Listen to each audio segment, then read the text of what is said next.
Next up is Laurel, I believe it is. Laurel Buttman and the Board of County Commissioners and County Administration. Tab number 27. I'll let you know. Stay close. You can. You write your name on it. Oh, okay. That's a good idea.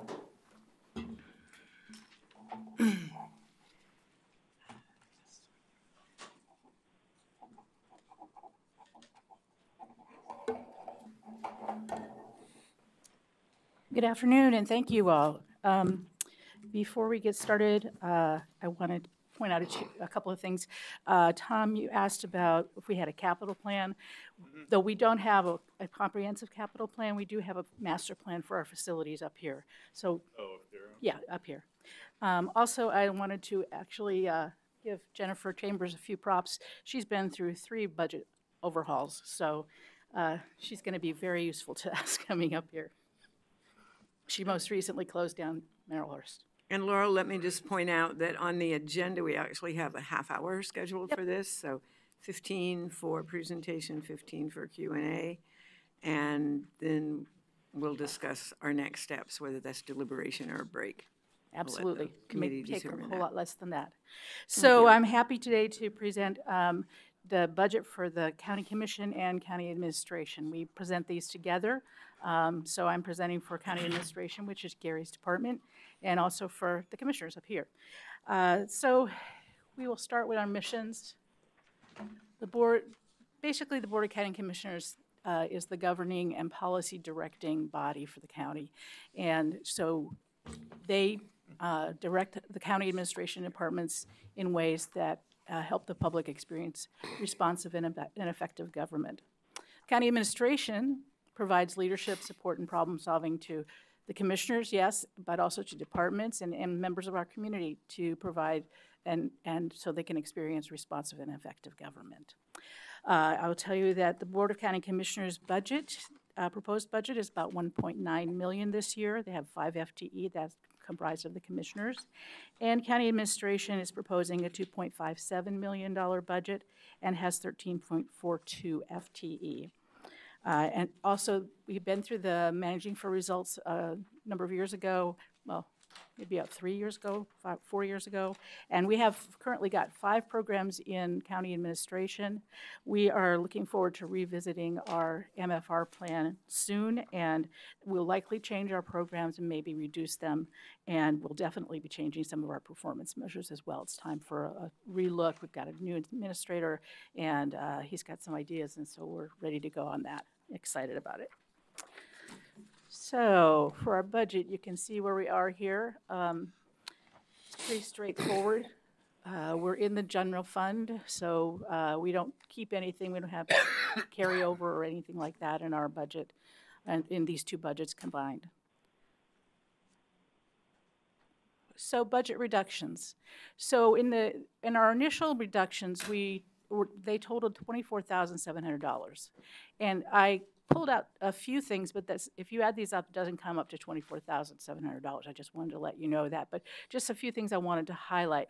One is a 1-year reduction to our Equity, Diversity, and Inclusion program of $15,000. Equity, Diversity, and Inclusion has a $50,000 budget from which they work to do all things Equity, Diversity, and Inclusion, which includes the community, what do you call it now? Community festival? Community Festival. Oh, and I should have introduced Emmett Wheatfall, who is our Diversity, Equity, and Inclusion Officer. He's up here with me at the table. I'm an assistant county administrator. And that too, I was going to say that. And also I have a couple of people keep having my back here. So, so that 1-year reduction in the Equity, Diversity, and Inclusion program, we decided to take now for 1 year. We looked back about 3 years and averaged up what we were actually spending out of that $50,000. It's not meant to be an ongoing reduction. It's meant to help out to balance the budget for 1920. We also reduced county administration travel by $4,000, and then some particular materials and services. The rest of it was all materials and services, but some other things I wanted to point out where we reduced dues, hospitality, and professional services. We were then asked to take more reductions, and we did that. We returned the facilities allocation reduction of $5,107, and then we, in addition to the $6,000 that you saw in the board's budget, we also decided in our second meeting to reduce the Board of Commissioners' travel by another $10,000, but it's not showing up in the budget, so we'll have to get that fixed because I didn't see it on the spreadsheet. So our key results, I'll just run through these. Of course, we implement and we also track and monitor the county strategic plan, the Performance Clackamas Board of County Commissioners strategic plan. And we had a target that by 2020, 100% of the strategic results in that adopted plan would be achieved or annually on target. And the annually on target is important because the board meets pretty much annually and sometimes changes those goals. And so we want to be on track with the goals, but we don't want to say we're going to achieve everything by a certain date because we know it's a fluid document. So we are 65% in 16-17 and 58% in 17-18. And I think that may be because we added some, and we are projecting 67%, 18-19, and then for 19-20, 75%. It's a moving target, as I said, and we may need to tweak this measure a little bit because I'm not sure if we can get to 100% when things are changing sometimes. The next one is that we have a target that 100% of commission-managed departments will have completed their strategic business plans. This has taken longer than we expected. We are now at 95%, and our target for next fiscal year is 100%. We do have, those are commission-managed departments, not elected officials departments, so we are very close to being there. Next one is the percent of county budget that is tied to measurable customers' results. And we have a target of 100%. We're at about 95%, but we know that we are not quite there yet, and we need to get there. And that's something that Gary's instructed all departments to do. For our county administrator's office, the ability to make decisions on the paperwork that crosses the desk that you have to sign every day, to make those decisions as soon as you see the paperwork is really important. And we take it upon ourselves to be responsible for making sure that people who are sending those, the departments that are sending those to us, know how to fill out those things and know what our expectations are. So we have a target of having 100% of those able to be signed the first time we see them. And we are projecting performance this year at 100%. We were at 90% the last 2 years. We won't be at 100% because I remember one I had to go back and ask about, but we're getting close, and it's quite close, and it's getting better every year. The next result is the percentage of board policy session decisions that are tied to the county strategic business plan. Some would say that 100% are because every time we put in a staff report or a policy session worksheet, it says, well, how does this tie to the strategic plan? But in actuality, sometimes they just state the strategic plan goal, and they don't say how it ties. So we hold it to a higher level, and we're at about 85% of 100%, which is our target. Well, they say it's 95%, but I think it should be 100. And then percent of department lines of business that have established performance measures and set targets for providing equitable access to services for diverse populations. This is one of Emmett's program goals, and it's a new one, and we're really excited about it. It says 100% by 2019, but Emmett, do you want to explain how you're doing that? Because I know we're not doing them all at once. Exactly. And when we first initially set up that particular goal, recognizing that we have somewhere between 21 to 22 departments, we realized it really wasn't feasible to be able to do that within a year. So what we have to do is step back, and what we've decided to do is break those 21 to 22. Oh, I like that better than the music I had over here. It's been a long time coming. Can we sing along? I'm going to kill whoever called me. Yeah, have to admit that that was an absolutely apropos. I appreciate Perfect. I appreciate your taste in music. That was Sam Cooke. It was a long time Oh, coming. yeah. Couldn't be anything better. But anyway, have the next so what we page. decided to do, it's more feasible working with those departments to break them up into probably sets of 4 or 5. We completed our first set of 4. We'll be looking at the end of this summer to initiating our next set of 4 or 5, and we'll work through till all 21, 22 departments have what we call equitable service delivery plans. The major movement that's going on now in the world of diversity is equity. Probably a lot of you have heard that term used, and so we wanted to make sure that we're staying lockstep with what's happening. What's important to realize about that is that here at Clackamas County, in many for-profit organizations, they'll have an organizational development department that's working within a company to develop all of its employees. We are not staffed to be able to have a department that does organizational development. So we're using equity, diversity, inclusion, our core values, and a quasi thing around customer bill of rights, our customer promise to develop our 2,100 employees. So basically that's how we're going about that. Yeah, it's a very exciting initiative. So key performance and results for the Board of County Commissioners, well, that is all in the Performance Clackamas Strategic Plan, which is reported on annually, and everything's available on the website. And I know that the board continues to review the plan annually to keep pace with emerging issues. And one last slide. So what emerging issues are we looking at in county administration? Well, the most important one is taking action in 2019-20 to produce a sustainable budget, county budget for the 2021 fiscal year that will keep us in line with revenue and expenditure trends for the future. We don't want to just make it okay for a year. We want to make it okay going into the future. And so that's our number one goal. There are others. We are trying to maintain an additional reserves beyond board policy, adequate enough to help address employer contribution items. And you saw that in the miscellaneous and pass-through that we just looked at. And that's for items such as PERS payments. We haven't had to dip into that yet, but we may. And implementation of the Equal Pay Act. We now have $2.7 million set aside. I have no idea how that's going to line up with what happens with the Equal Pay Act, but at least we've got something. As everyone has said, ongoing retirement wave continues, and keeping up with retaining institutional knowledge throughout the organization, not just our institutional knowledge, but knowledge throughout the organization, and being strategic about our recruitments. And you've heard about the ERP, and I wanted to let you know that I sit with that executive committee in their meetings, and we are moving forward. I hear what you say, Tom, about needing to involve the departments. I think they would be disappointed to be involved right now. We can talk about it, but we don't have data to share with them right at this moment. But by the end of July, we should. And I really want to find ways to get them involved that make it meaningful and that they know what's coming and they can be involved, because I know what that takes. At least I was there for the start of. I was there for the start of implementation of SAP. Yes.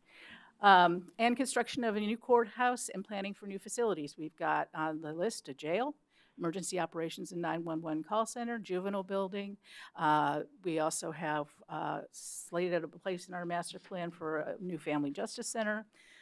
There are several things that we want to do up here on campus, and then there are other things that need to be done elsewhere around the county to replace these currently aging and inadequate facilities. And with that, we'll take your questions. Oh, thank you very much. I'm sorry, may I interrupt? So, Laurel, we were going to talk a little bit more about the courthouse during this presentation sure. at the request of the Budget Committee. Yes, Oh, yes, thank you. yes. My favorite task these days. Yes, so where we are with the courthouse is we are awaiting the legislature's decision on whether to agree to our ask of about $31 million for, we got $2.4 million last biennium out of the general fund to start pre-planning, but this is where we start the real planning, engineering, architecture, all that. We're waiting for that. That'll happen, but around the end of June, I believe, we should know. But that doesn't mean we're not doing anything. We have Speakers Bureau that's comprised of elected officials and others who are passionate about this building, and we have engagements throughout the summer going out and talking with different groups. Some of you commissioners are involved in those. And we have several project teams, and where we are in the project right now is we are coming up on some decision points about how we're going to do our procurement. And because the board has made a commitment to using CLT, that means that we need to be smart about how we do it. We took about 6 months to research what that takes and how you can do that to not cost more, but to save money. And we know the formula now, and it has a lot to do with how we do our construction procurement. In addition, we know that we need to pass a GO bond to make this the most affordable as possible for the taxpayers and the most affordable as possible for departments that have contributions that they make for the general public. So we're working on that. We're actually be ramping that up here pretty soon. We've got to get out there, and we're making decisions about when we might go out for a bond. We also have done some research for financing purposes on a public-private partnership idea or concept, and we're talking with the OJD about that, or Judicial Department about that. They haven't done that many courthouses, but they hadn't considered that when they started, and they're because Lane County was just unlucky not to have their GO bond pass. They're beginning to realize that it's maybe the state has money, but counties don't always have money to pay for these things, and courthouses are not like schools and emergency response in terms of public sentiment. So we are committed to a GO bond, but we're also looking at if we did a public-private partnership, it would get some more control over how the project moves forward if we have the right firm, and also could buy us more time to get that general obligation bond passed. So those are some of the things that we're looking at now. We have elected leaders team that meets once a month or once every other month. We're meeting really soon, and then we follow that always up with a session with the board. And so you can ask me questions about that too. Yesterday, Monday, what's today? Oh, yeah, it is Tuesday, isn't it? Monday. I'm sorry, I lose all track. Into my world. There was a presentation at the North Clackamas County Chamber's Public Policy Team regarding the courthouse. So I have a couple of questions, if I may, and a couple of concerns. So the judge, first of all, my concern, the judge was showing us where several years ago there had been like 10 feet between her and where the street is caving in. And then a couple of years ago, it shrunk to 3 feet. She could measure it with a yardstick. So she takes her yardstick around with her, and she showed us photographs, and it is now less than a yardstick from the crumbling infrastructure of the highway bed, the road bed. We lost 4 to 6 inches over the last several months. Yes. And so that's extremely frightening to think that will continue. We just said for the, 260 people or whatever that work in the courthouse every day, please do not stand all in one corner. We didn't think that was a good idea. Only joking, but you got to try to make light of some of this stuff. Yeah.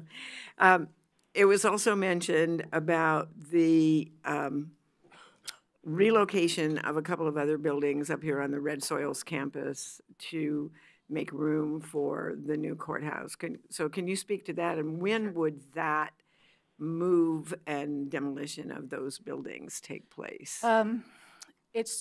The moves will make room to put in more parking and a road, which is all in our master plan. And that work will begin early. Actually, we can do that work even prior to starting the courthouse. So we're looking at getting technology services and a couple of different programs of health, housing, and human services out of those buildings. I believe we talked about by the end of this next fiscal year, maybe a little bit sooner, but we've been working with them diligently on this. The technology services move is planned. We know how much it's going to cost. Health, Housing, and Human Services, we have options. There'll be part of Technology Services 2 building available. There will be the OSU Extension Service building available at some point.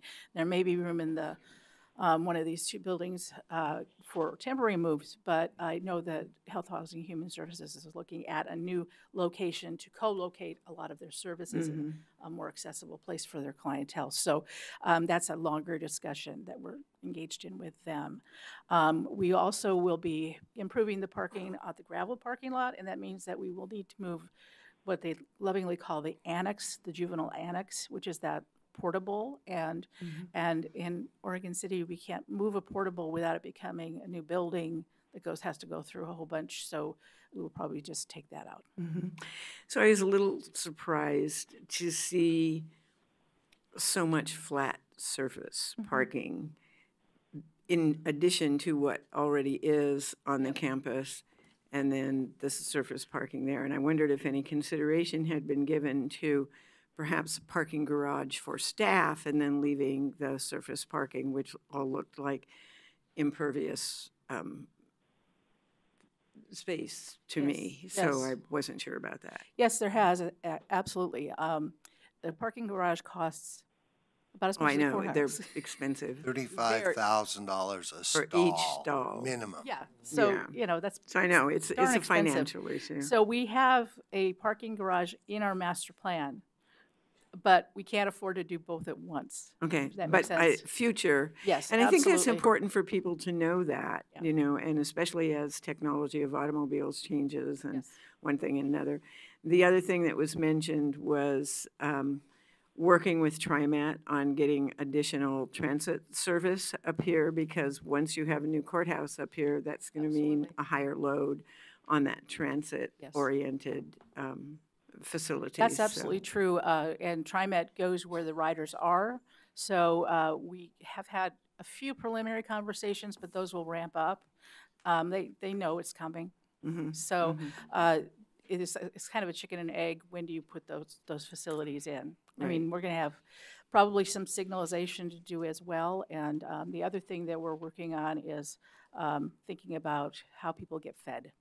It's kind of a food desert up here. As a matter of fact, our Leadership Academy is doing a project on could we have food carts here on the Red Soils campus? Yeah, well, there you go. It's an idea. Because Yeah. they were talking about like, Them already. you know, talking about Some of 'em. retail across the street, you know, and stuff. So, good. Thank you. We have Commissioner Bernard, Commissioner Humberston, and Commissioner Savas.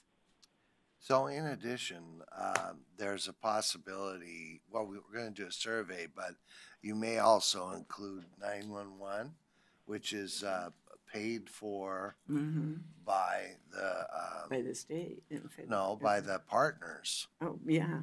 Oh, that's Fire right. The fire districts and stuff, and- so yeah. that's a possibility. Mhm. But I'm just gonna do something sort of crazy, okay? Because I remember once that another commissioner walked out of the room and said, "I want $1 million." I would like to see $100,000 cut from the budget of the BCC and the administration in toto too, of $100,000. 100,000 Cut Just- from the budgets of the administration. in And- this and budget or in the coming budget, sir? I'm gonna leave that up to Gary, because I told him I'm not gonna blow the budget up, and I know he has some ideas, and that I'd just like to see those ideas come to fruition in either this budget or next budget. Now, I just want to add one other thing. You know, every time somebody leaves here, I think, oh man, we're not going to survive. You know, so, but, you know, Krista Boserman, Dan Johnson, Gary Schmidt, Nancy Bush, Cheryl Bletzer, I think is her name, Richard Swift, and Krista McMahon are all new people that I thought we could never replace the person ahead of them. And I just want to say we've done such a great job, our human services, in finding the right people at the right time or making the right decision to put a person in charge. I just want to say also that our finance department, I know this isn't that budget, really has taken great leaps and bounds in the qualifications of the people who work there. So that's one of the challenges when you try to get the best of the best. It gets harder and harder to find those people. So anyway, I'm pretty excited about moving this budget forward. Great. Thank you, Commissioner. Commissioner Humberston. First question, I just want to be sure, there's no retroactivity clause with respect to the equal pay issue, is there? Oh, yeah. That you're aware of? Or is there? I guess maybe I should say. I'm not aware of any. That could be a real budget buster. Yeah, I think I'm not aware. As it is, Worse it's going to than be. hers. Yeah. And then the only other comment I'd like to make is that in Springfield, Oregon, they are building a parking garage out of CLT. Whoa. And I will leave it at that. Anything with CLT, you'd figure he'd know it, right? Commissioner Savas. I always think of popsicle sticks when he says CLT. I don't know why. I think it was one of my projects in elementary school was making a house out of popsicle sticks. It's worse than Jenga, huh? Yeah. Or what do you call that thing? Is that what you call it? Where you pull the back? I don't have much to say on this other than on page 3 on the bottom part. And the measures, well, actually all of page 3. Number 1, the measures, performance measures. And I don't feel a personal attachment to them in the sense that I don't think that we've been engaged deeply enough. And I expressed this to the former administrator, and I've expressed it to our new administrator, Mr. Schmidt. And especially with the last paragraph on page 3, where it says the Board of County Commissioners reviews the performance ClackCo strategic plan annually to keep pace with emerging issues and challenges throughout the county. On a number of examples is, number 1, we haven't completed it across all departments. Number 2, I have not been able to see or our engagement to the level of setting the bar for all of those. I mean, that's a step in which I think that we really need to work on to make sure that the measures or the performance measures in there, and you've heard in the last few days here different examples of raising those performance measures, or do we understand them? Should they be percentages and numbers and so on? So I think that's the kind of refinement we need to look for. But along this year and even last year, there's been opportunities where I've said, okay, how did a department's making a work session presentation? How did MFR factor into your conclusion or whatnot? And that's really been, I think, somewhat of a gap. I'm all for, I was a big advocate, still I'm an advocate for a good functioning strategic plan. But we really need to actually close the gap or the loop on this and make sure, number 1, the measures are where they ought to be, and I think the board should take some responsibility in doing and being engaged in that, and make it personal in the sense that we put our personal touch on what those are as reasonably as possible. We can't do all of them across all departments, but I think there's some big ones. This one here ought to be personal to us, and that is, again, the most important part is how does that equate to efficiencies found that result in savings that we can equate into our budget process. And that's the linkage I think that's not yet really cemented. Or do we have examples where across the board from department to department, we have that linkage? And that's what I want to see us work on. Thanks. That's all I have. Good. All right. Seeing no other comments, we thank you very much for your time. Thank you. Appreciate all the good work you guys are doing. Thank you. Thanks Thank for you. helping keeping the whole county.